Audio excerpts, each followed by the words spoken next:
Bah, depuis le départ de Leonardo, on s'est aperçu qu'il y avait un manque et c'est pas Kluivert qui a comblé ce manque-là. On l'a vu avec le mercato estival qui a été partiellement raté l'année dernière. On voit aussi qu'il a un carnet d'adresses qui est quand même relativement limité. Donc, ce sont la personne que tu parles, Enrique, comme d'autres, qui ont aussi officié dans d'autres clubs aujourd'hui, qui sont des personnes très recherchées dans les grands clubs aujourd'hui à cause du trading des joueurs. Donc, on s'aperçoit que ces gens-là officient dans le monde du football loin de la lumière depuis une trentaine d'années, quarantaine d'années. Donc, ils ont un portefeuille d'adresses extrêmement important. Le scouting que tu as parlé se base sur des centaines de personnes à travers le monde.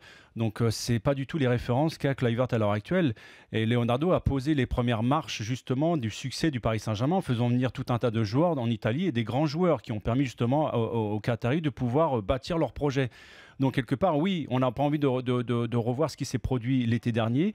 On a envie d'avoir des gens avec des vraies compétences, avec un vrai carnet d'adresses. Donc, si Enrique fait partie de ces gens-là, parce qu'ils sont une poignée de personnes à l'heure actuelle dans le milieu du football, donc c'est vraiment une denrée rare. Ils ont voulu prendre le directeur sportif italien de l'Atlético, mais ça a été un niet direct.